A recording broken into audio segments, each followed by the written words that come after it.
تو کھانے کے لیے آپ نے گھر میں کہلوایا. جی.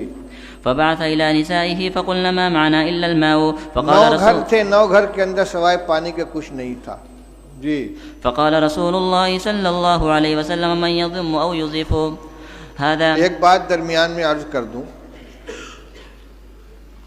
مولانا سعد صاحب نے بھوپال میں تقریر کی ہے کہ دعوت اور تعلیم دونوں سنت کے راستے سے ہٹ گئے ہیں، اور مثال اور دعویٰ کیا کیا ہے کہ صحابہ کرام رضی اللہ تعالیٰ عنہ خود رسول اللہ صلی اللہ علیہ وسلم کے گھر کا انتظام کرتے تھے. یعنی طالب علم کی یہ ذمہ داری ہے کہ وہ استاد کی کفالت کرے. کہتے ہیں کہ صحابہ جنگل جاتے تھے، لکڑیاں کاٹ کے لاتے تھے، اس کو جلانے کے قابل بنا کر فروخت کرتے تھے، اور رسول اللہ صلی اللہ علیہ وسلم کے 9 گھروں کے اندر تازہ بکری کا گوشت روزانہ پہنچاتے تھے. یہ ہے یعنی بحیثیت استاذ کے کہ یہ شاگرد تھے اور استاذ کے گھر میں تازہ روزانہ بکری کا گوشت پہنچاتے تھے.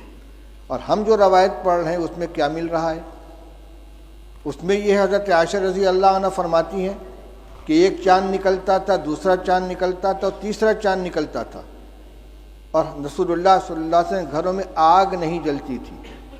اور یہاں آ رہا ہے کہ 9 گھروں میں حضور صلی اللہ علیہ وسلم نے آدمی بھیجا ہے، اور سب جگہ سے جواب کیا آ رہا ہے؟ ما معنا الا الماء، ہمارے پاس پانی کے علاوہ کچھ نہیں ہے. یہ کیا حدیث کی تحریف نہیں ہے؟ یہ ازواج مطہرات کے بارے میں جو بات کہی جا رہی ہے صحابہ کے بارے میں کہ روزانہ ان کے یہاں بکری کا تازہ گوشت صحابہ کرام پہنچاتے تھے، اور آج طلبہ کو کھانا مطبخ سے دیا جا رہا ہے اور اساتذہ کو تنخواہ دی جا رہی ہے، لہذا تعلیم سنت کے راستے سے ہٹ گئی ہے. یہ کیا مذاق ہو رہا ہے؟ یہ جتنے مدارس چل رہے ہیں، جتنے اکابر نے مدارس قائم کیے ہیں، تعلیم گاہوں کا انتظام کیا ہے، اصحاب صفہ نہیں تھے جن کے لیے صحابہ کرام رضی اللہ تعالیٰ عنہ لا کے انگور کے خوشے لٹکا دیا کرتے تھے، اور انگور اور کھجور کے خوشے لٹکا دیا کرتے تھے، اور ان کو اسی سے کھانا دیا جاتا تھا. وہ روایت نہیں آئی کہ رسول اللہ صلی اللہ علیہ وسلم مہمانوں کو حوالے کرتے تھے کہ بھئی اتنے کو کون کھلائے گا، جس کے گھر میں 2 آدمی کا کھانا اور تیسرے کو کھلائے، جس کے یہاں 4 وہ 5ویں کو کھلائے. صدیق اکبر اتنے آدمی کو لے کر گئے، فلاں اتنے آدمی کو لے کر گئے.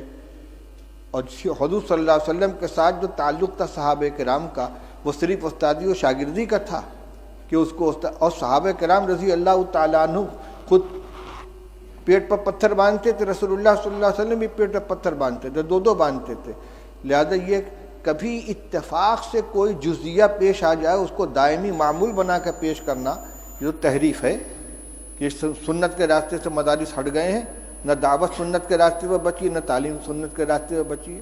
کس قدر خطرناک چیز. کا مطلب یہ کہ عوام کو یہ سمجھا دو کہ مدرسے جو ہے سنت کے خلاف چلے جا رہے ہیں، لہذا عوام کا رشتہ مدارس سے بھی کٹ جائے اور علماء سے بھی کٹ جائے. یہ انتہائی خطرناک رجحان ہے، جو اس کا مطلب یہ کہ سب کو باطل تنظیموں کے حوالے کر دیا جائے. ان کو نہ مدرسوں سے تعلق رہے گا عوام کا، نہ علماء سے تعلق رہے گا. پھر بھیڑیا آئے گا اچک کے لے جائے گا ان کو.